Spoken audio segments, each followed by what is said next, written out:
میرے بھائیوں، میرا سوال ہے، اپنے علماء سے جا کے پوچھئے، لڑنے کی بات نہیں ہے، علمی باتیں ہیں۔ کیا حضور کے زمانے میں اہل سنت والجماعت تھی؟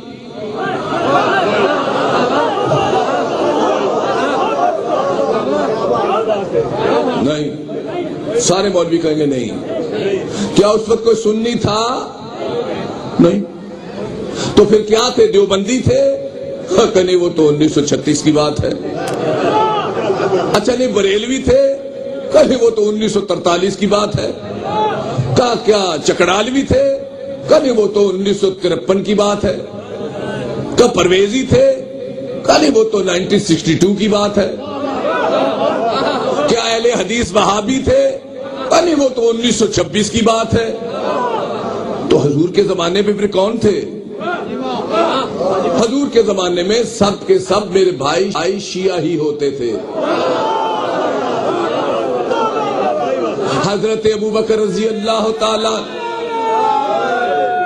حضرت ابوبکر رضی اللہ تعالی عنہ شیعہ تھے، حضرت عمر رضی اللہ تعالی شیعہ تھے، حضرت عثمان شیعہ تھے، حضرت علی شیعہ تھے، یزید کے ابا بھی شیعہ ہی تھے۔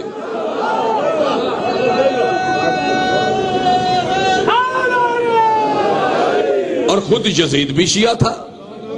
یزید کا بعد جو بادشاہ ہوا اس کا نام تھا مروان، وہ بھی شیعہ ہی تھا، اس کے سب ماننے والے بھی شیعہ ہی تھے۔ مروان کے بعد جو بادشاہ ہوا اس کا نام تھا مروان بن عبد الملک، 12 سال اس کی دورہ حکومت تھی، بہت بڑی سلطنت کا مالک تھا، خود بھی شیعہ کہلاتا تھا اور پبلک بھی شیعہ کہلاتی تھی۔ اس کے بعد اس کا بیٹا آ گیا ہشام بن عبد الملک، ہشام بن عبد الملک کے بعد اس کا بیٹا آ گیا سلمان بن عبد الملک، پھر اس کا بیٹا بادشاہ ہوا جس کا نام تھا یزید بن عبد الملک، پھر اس کا بیٹا جو بڑا بدماش بادشاہ تھا اس کا نام تھا ولید بن عبد الملک، وہ بھی شیعہ کہلاتا تھا اپنے آپ کو، اور جو سامنے عوام تھی وہ بھی شیعہ کہلاتی تھی۔ اس کے بعد منصور دوانکی آیا، منصور دوانکی بھی شیعہ کہلاتا تھا، پبلک بھی شیعہ کہلاتی تھی۔ منصور دوانکی کے بعد صفا آیا بادشاہ، وہ بھی شیعہ کہلاتا تھا، عوام بھی شیعہ کہلاتی تھی۔ اس کے بعد ہادی آیا، مہدی آیا، ہارون رشید آیا۔ ہارون رشید بڑا بادشاہ رحمت اللہ علیہ تعالی بادشاہ تھا۔ آپ کہیں گے رحمت اللہ بھی اور بدماش بھی، تو یزید سے بڑا تو کوئی بدماش پیدا ہی نہیں ہوا، اگر وہ رضی اللہ ہے تو یہ بھی رحمت اللہ ہے۔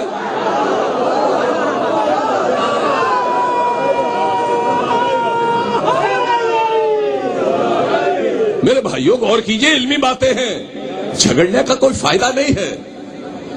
سنو میرے بھائیوں، یہ بڑی کام کی بات ہے۔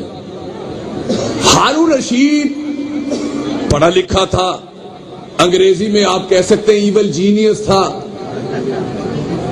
لباس اسلامی تھا، اندر سے بڑا بدماش تھا۔ بدماشیاں اس کی تاریخ میں لکھی ہیں، جا کے پڑھ لیجئے، بہنیں بیٹھی میں بیان نہیں کر سکتا۔ ہاں لیکن ہوا کیا، یہ اہل سنت والجماعت کب بنے، کب بنیاد رکھی گئی؟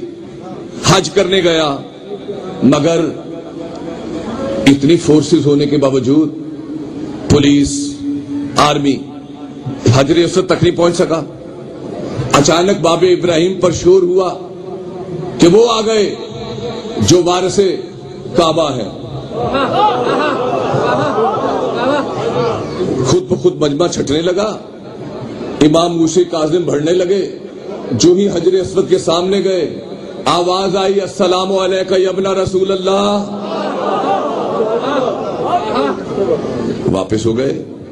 بادشاہ کو یہ بات بہت بری لگی، کہا یہ کون ہے؟ کہا امام جعفر صادق علیہ السلام کے بیٹے ہیں۔ کہا اچھا، ان کو تو جیل میں ڈالو، اور پھر آج کے بعد شیعہ ختم، آج کے بعد ہم ان اماموں کے مقابلے میں خود امام بنائیں گے۔ تو انہوں نے امام بنائے، جب امام بنائے تو انہوں نے کہا جو ان کو مانے وہ ہوگی اہل سنت والجماعت۔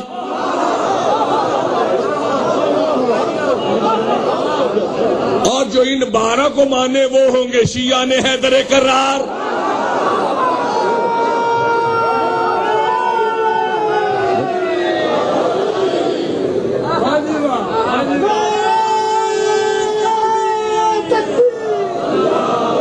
اب بھائی سب بولے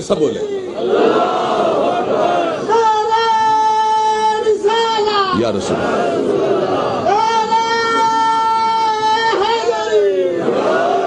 اب بھائی حکومت آپ کو پتا ہے 5 کانٹیننٹ ہے دنیا میں بر اعظم ایشیا، بر اعظم افریقہ، بر اعظم ایشیا، بر اعظم یورپ، بر اعظم افریقہ، بر اعظم امریکہ. 5 بر اعظم ہیں. 3 بر اعظموں پر اسلام کی حکومت رہی ہے. بر اعظم ایشیا، بر اعظم افریقہ، بر اعظم یورپ. 2 بر اعظم امریکہ اور بر اعظم آسٹریلیا، ان پر اسلام کی حکومت نہیں آئی. 3 بر اعظم میں 110 ملک بنتے ہیں جس پر ہارون رشید کی حکومت تھی. حکومت نے حکم کیا اہل سنت والجماعت، جیسے پرویز مشرف نے کہا مسلم لیگ کاف ہماری.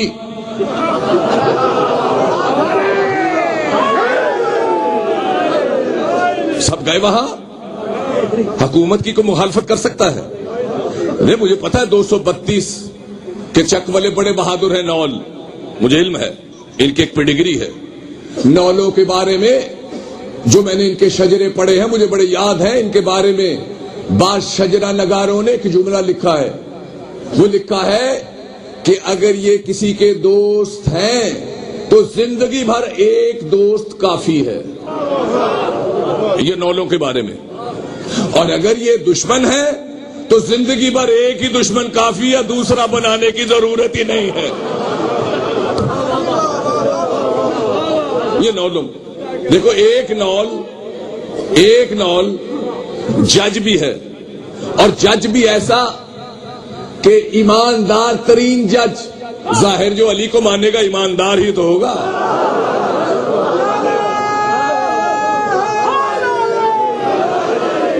اور پھر غریب کی مدد کرنے والا، لوگوں کو انصاف بانٹنے والا. یہ ہے اصل میں جج کی خاصیت. لیکن یہ موضوع نہیں ہے. لیکن یہ جج ہونا ان کا کمال نہیں ہے، نول ہونا ان کا کمال ہے.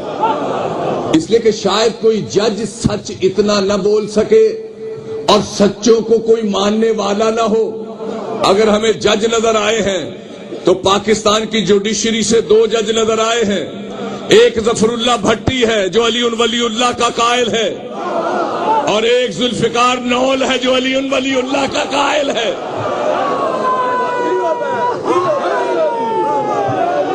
لیکن منافق نہیں ہے. جب زبان پہ جو ہے دل پہ بھی یہی رکھتا ہے.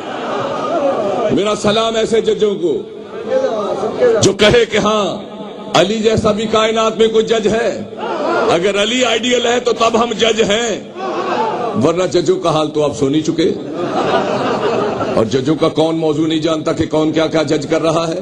بہرحال حکومت اپنی جگہ ایک پاور ہے. پاور ہی تھی تو بڑے سپریم کورٹ کے جج کو باہر بٹھا دیا نا.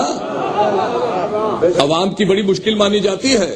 یہ آپ کو بتا دیں، اگر گورنمنٹ کا سب 1 گھنٹہ گھڑیاں آگے کرو، میں نے نہیں دیکھا نول کے بہادروں میں بھی کسی نے کہا نہیں کریں گے، سب نے کر لی.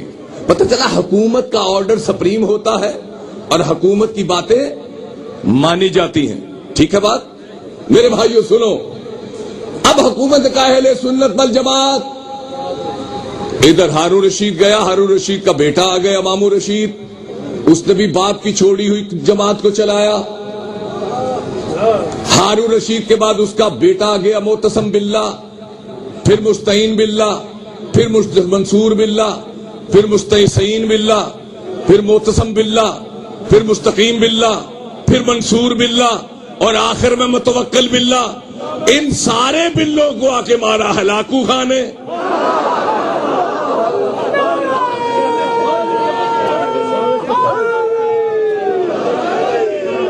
It's a time span of 650 years. یہ 650 سال ہے دور حکومت اسلامی، جب اہل سنت والجماعت بنائی گئی، شیعوں کو قتل کیا گیا، انہی دنوں میں شیعت نے صوفی ازم کا روپ دھارا۔ جتنے صوفی مزاروں والے ہیں چھپ چھپ کے کلمے میں علی ولی اللہ پڑھتے ہیں۔